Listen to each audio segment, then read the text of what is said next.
निकल जाओ इस घर से, अभी और इसी वक्त। मेरी बेटी की जिंदगी बर्बाद कर दी तुमने अपनी गरीबी से। ससुर जी की गरजती हुई आवाज पूरे मोहल्ले में गूंज उठी। सामने खड़ा था शलभ, हाथ में एक पुराना बैग लिए, आंखों में हैरान और बेइज्जती के आंसू लिए। उसकी पत्नी प्रिया दरवाजे की चौखट पर खड़ी ये सब देख रही थी। उसका दिल बुरी तरह कांप रहा था। ये वही घर था जहां 6 महीने पहले उसकी शादी बड़ी धूमधाम से हुई थी, और आज उसी घर से उसके पति को कुत्ते की तरह दुत्कारा जा रहा था। शलभ एक सीधा साधा मेहनती लड़का था। छोटे से गांव से शहर आकर एक प्राइवेट कंपनी में क्लर्क की नौकरी करता था। तनख्वाह मामूली थी, लेकिन दिल बड़ा था। प्रिया से उसकी शादी प्रेम विवाह थी। कॉलेज के दिनों से दोनों एक दूसरे को जानते थे। प्रिया के पिता प्रभाकर जी शहर के जाने माने बिजनेसमैन थे। बड़ा बंगला, गाड़ियां, नौकर चाकर, सब कुछ था उनके पास। शुरुआत में उन्होंने इस शादी का जमकर विरोध किया था, लेकिन प्रिया की जिद के आगे आखिरकार झुकना पड़ा। घर जमाई बनने की शर्त पर यह शादी हो गई। लेकिन शादी के बाद से ही शलभ को इस घर में एक अजनबी की तरह महसूस कराया जाता था। प्रभाकर जी अक्सर मेहमानों के सामने ताना मार, अरे ये तो हमारे दामाद जी हैं, बहुत बड़े ओहदे पर हैं, क्लर्क साहब। ये सुनकर शलभ का दिल कचोट जाता, लेकिन वो हमेशा की तरह चुप रह जाता। उसकी सास अलका जी कुछ हद तक नरम दिल थी, लेकिन वे भी अपने पति के सामने कभी कुछ बोल नहीं पाती थीं। उस दिन घर में एक बड़ी पार्टी थी। प्रभाकर जी के बिजनेस पार्टनर का बेटा विदेश से पढ़ाई करके लौटा था और उसका जश्न मनाया जा रहा था। शलभ भी वहां मौजूद था और कोने में चुपचाप खड़ा था। तभी प्रभाकर जी ने अपने दोस्तों के सामने मजाक उड़ाते हुए कहा, देखो ये मेरा दामाद है, महीने के 20,000 रुपए कमाता है, क्या दे पाएगा ये मेरी बेटी को? सब लोग हंस पड़े। प्रिया का चेहरा शर्म से लाल हो गया। उसने अपने पिता को रोकने की कोशिश की, पापा प्लीज ऐसे मत बोलिए, लेकिन प्रभाकर जी ने उसे भी डांट दिया, चुप रह, ये सच है, इसमें बुरा मानने की क्या बात है? शलभ का दिल अंदर ही अंदर टूट रहा था, लेकिन उसने हमेशा की तरह खामोशी ओढ़ ली। रात को जब सब मेहमान चले गए, प्रिया ने शलभ के कमरे में आकर कहा, मुझे माफ कर दो, पापा हमेशा ऐसे ही बोलते हैं, तुम बुरा मत मानना। शलभ ने उसका हाथ पकड़ते हुए कहा, प्रिया, मुझे तुम्हारे पापा की बातों से फर्क नहीं पड़ता, मुझे बस तुम्हारी परवाह है। एक दिन मैं इतना कुछ कर दिखाऊंगा कि उन्हें भी मेरे ऊपर गर्व होगा। प्रिया ने मुस्कुराते हुए उसके कंधे पर सिर रख दिया, लेकिन उसके मन में एक अनजाना डर हमेशा बना रहता था। कुछ हफ्तों बाद एक बड़ी खबर आई। प्रभाकर जी अपनी बेटी के लिए एक बड़ा प्रोजेक्ट शुरू करने वाले थे और उन्हें कुछ भरोसेमंद लोगों की जरूरत थी। उन्होंने अपने बड़े भतीजे रजत को ये जिम्मेदारी सौंपने का फैसला किया। हालांकि शलभ ने भी हिम्मत करके अपनी दिलचस्पी जताई थी। उसने कहा, पापा जी, अगर आप मुझे भी मौका दें तो मैं साबित करूंगा कि मैं भी इस काम के लायक हूँ। प्रभाकर जी ने तिरस्कार भरी नजरों से देखा और कहा, तुम क्या समझोगे बिजनेस, तुम तो बस फाइलों में साइन करना जानते हो, ये काम बड़े दिमाग वालों का है। ये सुनकर शलभ की आंखों में आंसू आ गए, लेकिन उसने खुद को संभाला। घर लौटकर उसने प्रिया से कुछ नहीं कहा, बस चुपचाप अपने कमरे में जाकर बैठ गया। प्रिया को शक हुआ। उसने पूछा, क्या हुआ, तुम इतने परेशान क्यों लग रहे हो? शलभ ने बात टालते हुए कहा, कुछ नहीं, बस ऑफिस का काम है, थोड़ा तनाव है। वो नहीं चाहता था कि प्रिया अपने पिता और पति के बीच फंसे, लेकिन असली तूफान अभी आना बाकी था। एक दिन प्रभाकर जी के बिजनेस में एक बड़ा घाटा हो गया। उनके पार्टनर ने धोखा दे दिया और करोड़ों रुपए लेकर फरार हो गया। पूरा घर सदमे में आ गया। प्रभाकर जी बुरी तरह टूट गए, लेकिन अपनी झूठी शान और गुस्से में उन्होंने इसका ठीकरा भी शलभ के सिर पर फोड़ना शुरू कर दिया। उन्होंने एक दिन गुस्से में चिल्लाते हुए कहा, ये सब तुम्हारी वजह से हुआ है। तुम्हारे घर में आने के बाद से हमारी किस्मत ही खराब हो गई है। तुम मनहूस हो, मेरी बेटी की जिंदगी में जहर घोल दिया तुमने। शलभ ये सुनकर सन्न रह गया। उसने धीरे से कहा, पापा जी, मेरा इस घाटे से क्या लेना देना, ये तो आपके पार्टनर की धोखाधड़ी है। लेकिन प्रभाकर जी गुस्से में कुछ भी सुनने को तैयार नहीं थे। उन्होंने कहा, बस बहुत हो गया, अब मुझसे और बर्दाश्त नहीं होता। तुम्हें इस घर में देखना, तुम अपनी औकात में रहते तो शायद ये सब नहीं होता। प्रिया ने बीच में आकर कहा, पापा, आप शलभ पर बेवजह इल्जाम लगा रहे हैं, उनकी क्या गलती है इसमें? प्रभाकर जी का गुस्सा अब सातवें आसमान पर था। उन्होंने ऊंची आवाज में कहा, तुम भी इसी की तरफदारी करोगी? आखिर बीवी हो इसकी। लेकिन याद रखो, ये घर मेरा है और यहाँ वही रहेगा जो मेरी इज्जत और मेरे नियमों का सम्मान करेगा। इतना कहकर उन्होंने नौकरों को आवाज लगाई और कहा, इसका सामान बाहर फेंक दो। आज से ये इस घर में कदम नहीं रखेगा। प्रिया ये सुनकर रो पड़ी। उसने अपने पिता के पैरों में गिरते हुए कहा, पापा प्लीज ऐसा मत कीजिए, वो मेरे पति हैं, मैं उन्हें नहीं छोड़ सकती। लेकिन प्रभाकर जी टस से मस नहीं हुए। उन्होंने ठंडी आवाज में कहा, अगर तुझे इसके साथ रहना है तो जा, लेकिन इस घर की दहलीज पर फिर कभी मत आना। मेरे लिए आज से तू मर चुकी है। ये शब्द सुनकर पूरे घर में मातम जैसा माहौल छा गया। अलका जी दूर खड़ी रो रही थी, लेकिन अपने पति के सामने कुछ बोलने की हिम्मत नहीं जुटा पाई। शलभ ने चुपचाप अपना बैग उठाया। उसकी आंखों में आंसू थे, लेकिन साथ ही एक अजीब सी दृढ़ता भी उभर आई थी। उसने प्रिया का हाथ पकड़कर कहा, चलो प्रिया, हमें यहाँ से जाना होगा। प्रिया एक पल के लिए रुकी। उसने अपने पिता की तरफ आखिरी बार देखा। उम्मीद भरी नजरों से शायद वे रोक लेंगे, लेकिन प्रभाकर जी ने मुंह फेर लिया। प्रिया ने आंसू पोंछे और शलभ के साथ चल पड़ी। दरवाजे से बाहर निकलते ही मोहल्ले के लोग तमाशा देखने के लिए इकट्ठा हो गए थे। किसी ने फुसफुसाते हुए कहा, अरे प्रभाकर जी ने दामाद को घर से निकाल दिया। कोई और बोला, बेचारी प्रिया इतने बड़े घर की बेटी होकर अब कहाँ जाएगी। शलभ और प्रिया दोनों सिर झुकाए चुपचाप आगे बढ़ते रहे। उनके पास न रहने के लिए ठिकाना था, न जेब में ज्यादा पैसे। लेकिन शलभ के कदमों में एक नया इरादा साफ झलक रहा था। वो इस बेइज्जती को अपनी जिंदगी की सबसे बड़ी ताकत बनाने वाला था। रात होते होते वे शहर की एक सुनसान सड़क पर पहुंच चुके थे। आसमान से बारिश की बूंदें गिरने लगी थी और उन्हें समझ नहीं आ रहा था कि आज रात वे सिर कहाँ छुपाएंगे। बारिश तेज होती जा रही थी। प्रिया और शलभ दोनों भीगते हुए सड़क किनारे एक बंद दुकान के छज्जे के नीचे खड़े हो गए। प्रिया की साड़ी पूरी तरह भीग चुकी थी। ठंड से उसके होंठ कांप रहे थे। शलभ ने अपनी जैकेट उतारकर उसके कंधों पर डाल दी और कहा, मुझे माफ कर दो प्रिया, आज तुम्हें इस हाल में देखकर मुझे खुद पर बहुत गुस्सा आ रहा है। शायद मुझे तुमसे शादी ही नहीं करनी चाहिए थी। तुम आज बहुत अच्छी जिंदगी जी रही होती। प्रिया ने तुरंत उसका हाथ पकड़ लिया और कहा, ऐसा दोबारा मत कहना शलभ। मैंने तुमसे शादी अपनी मर्जी से की थी, प्यार से की थी, पैसों के लिए नहीं। आज हालात कैसे भी हों, मुझे तुम पर गर्व है और हमेशा रहेगा। शलभ की आंखों में आंसू आ गए। उसने प्रिया को गले लगा लिया और दोनों उस बारिश भरी रात में एक दूसरे का सहारा बनकर खड़े रहे। जब पूरी दुनिया उनके खिलाफ खड़ी लग रही थी, रात करीब 12 बजे शलभ को पुराने दोस्त मनीष का ख्याल आया, जो शहर के दूसरे छोर पर एक छोटा सा कमरा लेकर रहता था। शलभ ने उसे फोन किया। आवाज में शर्मिंदगी थी। मनीष, हम बहुत बुरी हालत में हैं। क्या आज रात तेरे यहाँ रुक सकते हैं? मनीष ने बिना कुछ पूछे तुरंत कहा, पागल हुआ है क्या? दोस्ती में ये सब पूछने की क्या जरूरत? अभी आ जा। उस रात मनीष के छोटे से एक कमरे के घर में शलभ और प्रिया ने शरण ली। मनीष की पत्नी रीना ने बिना किसी शिकायत के उन्हें गर्म खाना खिलाया, सूखे कपड़े दिए। अगली सुबह शलभ जल्दी उठकर अपने ऑफिस के लिए निकल गया, लेकिन उसका मन काम में बिल्कुल नहीं लग रहा था। रात भर वो सोचता रहा कि आखिर वो और प्रिया आगे कैसे रहेंगे। लंच के समय उसने अपने ऑफिस के बॉस मल्होत्रा सर से मिलने का फैसला किया। उसने हिम्मत जुटाकर कहा, सर, क्या मुझे थोड़ी सैलरी एडवांस मिल सकती है? मुझे किराए के घर के लिए चाहिए, अर्जेंट जरूरत है। मल्होत्रा सर ने कुछ पल सोचा, फिर कहा, शलभ, तुम मेहनती लड़के हो, मैं तुम्हारी मदद करूंगा, लेकिन एक शर्त है। शलभ ने उत्सुकता से कहा, क्या शर्त है सर? मल्होत्रा सर ने बताया, कंपनी एक नया प्रोजेक्ट शुरू कर रही है। एक नई ब्रांच खोलनी है दूसरे शहर में। अगर तुम वहां जाकर संभाल लो तो प्रमोशन के साथ साथ अच्छी सैलरी भी मिलेगी, लेकिन ये जिम्मेदारी बड़ी है, रिस्क भी है। शलभ ने बिना एक पल गंवाए कहा, सर मुझे मंजूर है, मुझे बस एक मौका चाहिए खुद को साबित करने का। उस शाम जब शलभ घर लौटा, यानी मनीष के छोटे से कमरे में, तो उसने ये खुशखबरी प्रिया को सुनाई। प्रिया की आंखों में चमक आ गई। उसने कहा, देखा, मैंने कहा था ना, भगवान हमेशा मेहनत करने वालों का साथ देता है। शलभ ने उसका हाथ पकड़कर कहा, ये शुरुआत है प्रिया।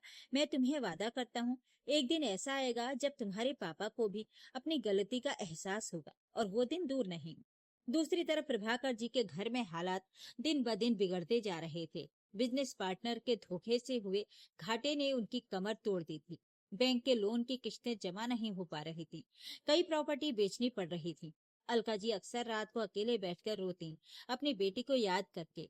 एक दिन उन्होंने हिम्मत करके प्रभाकर जी से कहा, कम से कम एक बार प्रिया को फोन तो कर लीजिए, पता तो चले वो ठीक है या नहीं। प्रभाकर जी ने गुस्से में जवाब दिया, मैंने कहा था ना, वो मेरे लिए मर चुकी है, दोबारा उसका नाम मत लेना इस घर में। लेकिन अलका जी की ममता उन्हें चैन से बैठने नहीं दे रही थी। उन्होंने चुपके से प्रिया के पुराने नंबर पर फोन मिलाया। जब प्रिया ने माँ की आवाज सुनी तो उसकी आंखों से आंसू बह निकले। माँ, आप कैसी हैं? मुझे आपकी बहुत याद आती है। अलका जी ने रोते हुए पूछा, बेटा तू ठीक तो है ना? खाना वाना मिल रहा है? कहाँ रह रही है तू? प्रिया ने हिम्मत जुटाकर कहा, माँ हम ठीक हैं, थोड़ी तकलीफ है, लेकिन शलभ बहुत मेहनत कर रहे हैं, जल्द ही सब ठीक हो जाएगा। अलका जी ने धीरे से कहा, बेटा अगर पैसों की जरूरत हो तो बता देना, मैं चुपके से कुछ इंतजाम कर दूंगी। लेकिन प्रिया ने तुरंत मना कर दिया, नहीं माँ, हमें आपकी दया नहीं चाहिए। शलभ कहते हैं कि हम अपनी मेहनत से आगे बढ़ेंगे, किसी की खैरात से नहीं। बस आप अपना ख्याल रखिएगा और पापा को बताइएगा मत कि आपने मुझसे बात की। ये सुनकर अलका जी का दिल और भारी हो गया, लेकिन उन्होंने बेटी की बात मान ली। कुछ हफ्तों बाद शलभ अपने नए प्रोजेक्ट के लिए दूसरे शहर रवाना हुआ। शुरुआत बेहद मुश्किल थी। नई जगह, नए लोग, कोई पहचान नहीं। उसे दिन रात मेहनत करनी पड़ती। कभी कभी खाना भी वक्त पर नहीं मिलता। प्रिया भी उसके साथ थी। उसने भी हार नहीं मानी। शहर के एक छोटे से स्कूल में उसने बच्चों को पढ़ाना शुरू कर दिया, ताकि घर के खर्चों में हाथ बटा सके। जो लड़की कभी नौकरों से घिरी रहती थी, अब खुद अपने हाथों से घर के हर काम में जुटी रहती। एक रात प्रिया ने शलभ से कहा, तुम्हें पता है, मुझे कभी अपने पापा के अमीर घर की याद नहीं आती, लेकिन कभी कभी माँ की बहुत याद आती है। शलभ ने उसे गले लगाते हुए कहा, एक दिन हम माँ से मिलेंगे, इज्जत के साथ, तुम्हारे पापा के सामने सिर उठाकर। प्रिया ने आंसू पोंछते हुए मुस्कुराने की कोशिश की। धीरे धीरे शलभ की मेहनत रंग लाने लगी। नई ब्रांच में उसने कुछ ऐसे आइडिया लगाए जिनसे कंपनी को भारी मुनाफा हुआ। 6 महीने के अंदर उसका काम इतना बढ़िया हो गया कि हेड ऑफिस से खुद बड़े अधिकारी उसकी तारीफ करने आए। मल्होत्रा सर ने फोन पर कहा, शलभ तुमने तो कमाल कर दिया, कंपनी तुम्हें बहुत बड़ा प्रमोशन देने वाली है, शायद रीजनल हेड की पोस्ट। ये सुनकर शलभ की आंखों में खुशी के आंसू आ गए। उसने सबसे पहले प्रिया को गले लगाकर ये खबर सुनाई। लेकिन ठीक उसी दौर में प्रभाकर जी की हालत और बिगड़ चुकी थी। उनका आखिरी बड़ा प्रोजेक्ट भी टूट गया। बैंक ने उनका बंगला जब्त करने का नोटिस भेज दिया। एक दिन जब वे अपने ऑफिस में अकेले बैठे थे, उनके पुराने मुनीम ने आकर कहा, मालिक अब हमारे पास कोई चारा नहीं बचा। अगर अगले हफ्ते तक पैसों का इंतजाम नहीं हुआ तो घर भी हाथ से निकल जाएगा। प्रभाकर जी का सिर चकरा गया। उन्होंने जिस दामाद को कभी हिकारत से देखा था, आज उन्हें उसी की याद आने लगी। हालांकि उनका अहंकार अभी भी उन्हें झुकने नहीं दे रहा था। उधर शलभ की तरक्की की खबर धीरे धीरे उसी शहर में फैलने लगी जहां प्रभाकर जी रहते थे, क्योंकि कंपनी का हेड ऑफिस भी वहीं था। एक दिन प्रभाकर जी के एक पुराने परिचित ने उन्हें बताया, अरे प्रभाकर जी, सुना है आपका दामाद तो बहुत बड़ा अफसर बन गया है, रीजनल हेड बनने वाला है किसी बड़ी कंपनी में। ये सुनकर प्रभाकर जी का चेहरा हैरानी और शर्मिंदगी से भर गया। उन्होंने अविश्वास से पूछा, कौन शलभ? वो तो मामूली सा क्लर्क था। परिचित ने मुस्कुराते हुए कहा, अब मामूली नहीं रहा, बड़ी शान से जी रहा है अपनी मेहनत के दम पर। ये सुनकर प्रभाकर जी की रातों की नींद उड़ गई। एक तरफ उनका अपना साम्राज्य तबाह हो रहा था, दूसरी तरफ जिस दामाद को उन्होंने बेइज्जत करके घर से निकाला था, वो आज कामयाबी की सीढ़ियां चढ़ रहा था। उनके मन में गर्व और शर्मिंदगी की एक अजीब जंग छिड़ गई और उसी रात उन्होंने एक ऐसा फैसला लिया जो आने वाले दिनों में पूरे परिवार की तकदीर बदलने वाला था। उस रात प्रभाकर जी बहुत देर तक अपने कमरे में अकेले बैठे रहे। उनकी आंखों के सामने बार बार वही मंजर घूम रहा था जब उन्होंने शलभ को अपनी दहलीज से धक्के मारकर निकाला था। उन्होंने खुद से सवाल किया, क्या मैंने सच में गलती की थी? लेकिन उनका अहंकार अभी भी इतना बड़ा था कि वे खुद को गलत मानने को तैयार नहीं थे। उन्होंने मन ही मन सोचा, नहीं, मैं सिर्फ अपनी बेटी के भविष्य के लिए फिक्रमंद था, इसमें गलत क्या था। अगली सुबह उनके लिए बैंक से एक और झटका आया। मैनेजर ने साफ शब्दों में कह दिया, प्रभाकर जी, अगर अगले 15 दिनों में बकाया लोन नहीं चुकाया गया तो हमें आपका बंगला और फैक्ट्री दोनों नीलाम करने पड़ेंगे। ये सुनकर प्रभाकर जी के पैर कांपने लगे। उन्होंने हाथ जोड़कर कुछ मोहलत मांगी, लेकिन बैंक मैनेजर ने साफ मना कर दिया। घर लौटते वक्त उनका पूरा शरीर पसीने से भीगा हुआ था। दिमाग में सिर्फ एक ही सवाल घूम रहा था, अब क्या होगा? अलका जी ने पति की हालत देखकर पूछा, क्या हुआ? इतने परेशान क्यों लग रहे हैं? प्रभाकर जी ने गुस्से में सारी बात बता दी। अलका जी ने हिम्मत करके कहा, अगर आप बुरा ना माने तो एक बात कहूँ। सुना है शलभ अब बहुत अच्छी पोजीशन पर है, बड़ी कंपनी में। क्यों ना एक बार उससे बात करें?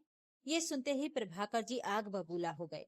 उन्होंने चिल्लाते हुए कहा, कभी नहीं। मैं मरना पसंद करूंगा, लेकिन उस क्लर्क के सामने हाथ नहीं फैलाऊंगा।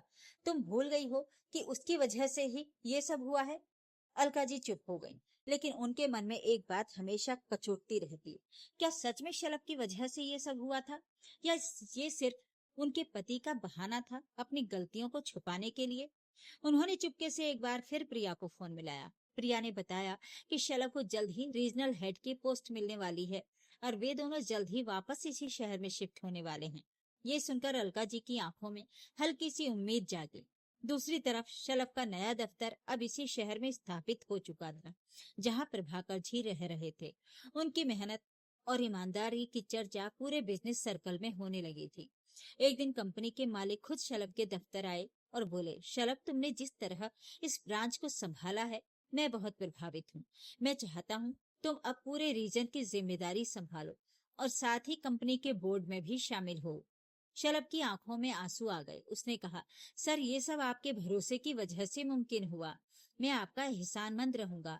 उसी शाम शलभ और प्रिया ने एक घर किराए पर लिया, अब पहले से बड़ा और आरामदायक। प्रिया ने अपने हाथों से घर सजाया, हालांकि दिल के किसी कोने में अब भी अपने मायके की याद उसे कचोटती रहती।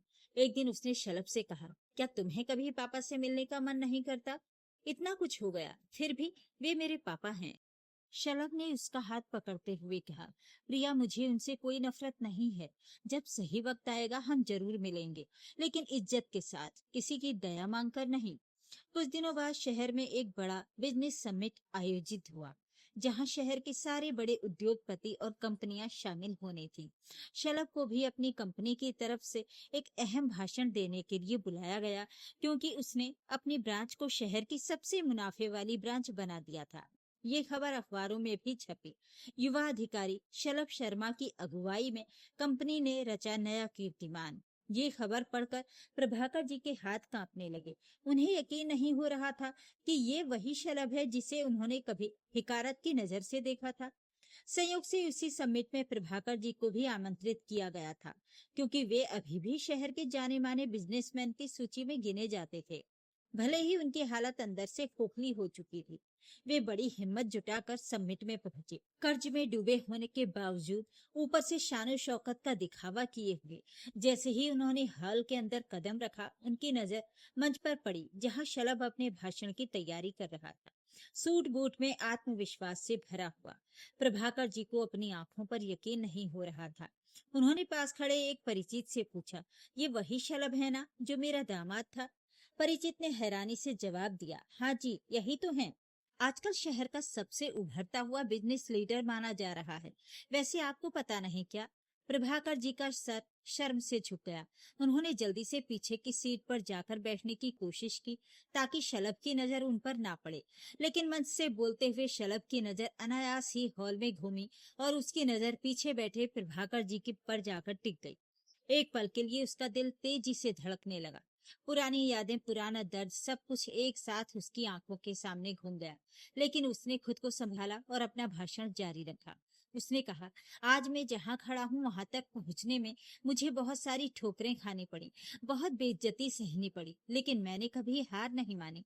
मैं मानता हूँ कि इंसान की असली पहचान उसके पैसों से नहीं, उसकी मेहनत और ईमानदारी से होती है। ये शब्द सुनकर पूरा हॉल तालियों से गूंज उठा, लेकिन प्रभाकर जी का सर शर्म से और नीचे झुक गया।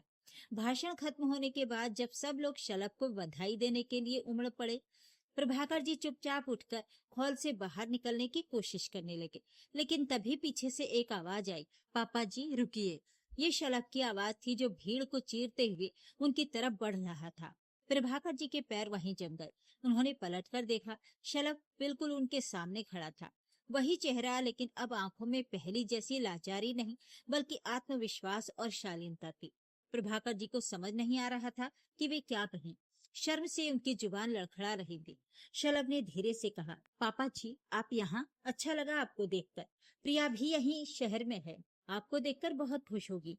ये सुनकर प्रभाकर जी की आंखों में आंसू आ गए, लेकिन उनका अहंकार अभी भी उन्हें पूरी तरह झुकने नहीं दे रहा था। उन्होंने हकलाते हुए कहा, मुझे मुझे जाना है, जरूरी काम है। इतना कहकर वे तेजी से बाहर निकल गए, लेकिन उनके दिल में एक तूफान उठ चुका था। कार में बैठते ही उनके हाथ कांपने लगे, आंखों से आंसू बहने लगे। उन्होंने खुद से पूछा, क्या मैंने अपनी बेटी और दामाद को खोकर सही किया? घर पहुंचते ही उन्होंने खुद को कमरे में बंद कर लिया और पहली बार उस रात प्रभाकर जी फूट फूट कर रोए, अकेले में, बिना किसी को दिखाए। लेकिन उन्हें नहीं पता था कि अगली सुबह उनकी जिंदगी में एक ऐसा मोड़ आने वाला था जो उनके सारे अहंकार को चकनाचूर कर देने वाला था। अगली सुबह प्रभाकर जी की नींद फोन की घंटी से खुली। ये उनके वकील का फोन था। आवाज में गंभीरता लिए हुए, प्रभाकर जी बुरी खबर है, बैंक ने आपकी फैक्ट्री की नीलामी की तारीख तय कर दी है। अगले हफ्ते सोमवार को अगर तब तक पैसों का इंतजाम नहीं हुआ तो सब कुछ हाथ से निकल जाएगा। ये सुनते ही प्रभाकर जी के हाथ से फोन छूट गया। उनकी सांसें तेज हो गईं, माथे से पसीना बहने लगा। अलका जी दौड़ कर आईं। क्या हुआ, इतने घबराए हुए क्यों हैं? प्रभाकर जी ने कांपती आवाज में सारी बात बताई। अलका जी का चेहरा भी सफेद पड़ गया, लेकिन उन्होंने हिम्मत जुटाकर कहा, अब तो किसी की मदद लेनी ही होगी, अपनी झूठी शान को त्याग कर। प्रभाकर जी ने गुस्से में कहा, किससे मदद मांगू? सारे रिश्तेदार और दोस्त मुंह मोड़ चुके हैं। जब तक पैसा था सब आसपास मंडराते थे, अब कोई फोन तक नहीं उठाता। अलका जी ने धीरे से लेकिन दृढ़ता से कहा, एक इंसान है जो शायद अब भी मदद करें, अगर आप उससे मांगने की हिम्मत जुटा पाएं। प्रभाकर जी समझ गए कि अलका जी किसकी बात कर रही हैं। उन्होंने तुरंत इनकार करते हुए कहा, नहीं, कभी नहीं। मैं मर जाऊंगा लेकिन उस लड़के के सामने हाथ नहीं फैलाऊंगा जिसे मैंने अपने घर से धक्के मारकर निकाला था। अलका जी ने आंखों में आंसू भरकर कहा, तो फिर हम सड़क पर आ जाएंगे, यही चाहते हैं आप? अपनी झूठी इज्जत के लिए अपना घर, अपनी फैक्ट्री, सब कुछ गंवा देंगे। ये सुनकर प्रभाकर जी खामोश हो गए। उनके पास कोई जवाब नहीं था। पूरे दिन प्रभाकर जी इसी उधेड़ बुन में रहे। शाम को उनका पुराना मुनीम जगदीश आया और बोला, मालिक एक रास्ता है। शहर के सबसे बड़े इन्वेस्टर्स में से एक हैं जो नई कंपनियों में पैसा लगाते हैं। अगर वे आपकी मदद कर दें तो फैक्ट्री बच सकती है। प्रभाकर जी ने उत्सुकता से पूछा, कौन है वो इन्वेस्टर? जगदीश ने बताया, वही शलभ शर्मा जिनकी कंपनी अभी बहुत तरक्की कर रही है। सुना है वे नई पार्टनरशिप के लिए भी देख रहे हैं, छोटी मझोली फैक्ट्रियों में। ये नाम सुनते ही प्रभाकर जी का चेहरा फिर पीला पड़ गया। उन्होंने सिर हिलाते हुए कहा, नहीं, कोई और रास्ता ढूंढो। लेकिन जगदीश ने साफ कह दिया, मालिक माफ करना, लेकिन इतने कम समय में कोई और रास्ता नहीं है। आपको फैसला लेना ही होगा, चाहे वो कितना भी कड़वा क्यों ना हो। उस रात प्रभाकर जी सो नहीं पाए। बार बार उनकी आंखों के सामने अपनी बेटी का मासूम चेहरा घूमता रहा और साथ ही अपनी बर्बाद होती जिंदगी का डर भी। अगली सुबह अपने अहंकार और मजबूरी के बीच जूझते हुए प्रभाकर जी ने आखिरकार एक कठिन फैसला ले ही लिया। अगली सुबह अपने टूटे हुए अहंकार और लाचारी को समेटे प्रभाकर जी कांपते कदमों से शलभ के आलीशान दफ्तर पहुंचे, जहां सामने सोफे पर प्रिया को बैठा देख उनकी आंखों से पश्चाताप के आंसू छलक पड़े। अपने पिता को इस हाल में देखकर प्रिया दौड़कर उनसे लिपट गई। तभी शलभ कमरे में दाखिल हुआ और उसने आगे बढ़कर प्रभाकर जी का स्वागत किया। प्रभाकर जी को हकलाते और हाथ फैलाते देख शलभ ने उन्हें रोका और सम्मान से सोफे पर बिठाते हुए उनके हाथ में एक फाइल थमा दी। दरअसल शलभ को मुनीम जगदीश के जरिए बैंक की नीलामी और फैक्ट्री के संकट का पहले ही पता चल चुका था, इसलिए उसने अपनी कंपनी के बोर्ड से विशेष मंजूरी दिलाकर प्रभाकर जी की फैक्ट्री का सारा बकाया कर्ज खुद चुका दिया था और उसे अपनी कंपनी का मुख्य मैन्युफैक्चरिंग पार्टनर बना लिया था। शलभ ने मुस्कुराते हुए कहा, पापा जी, आपने मुझे उस दिन घर से नहीं, मेरी कमजोरियों से निकाला था।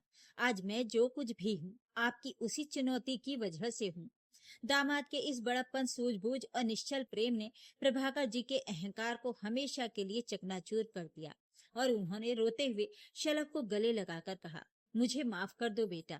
असली गरीब तो मैं था जो पैसों के घमंड में रिश्तों की अमीरियत देख ही नहीं पाया।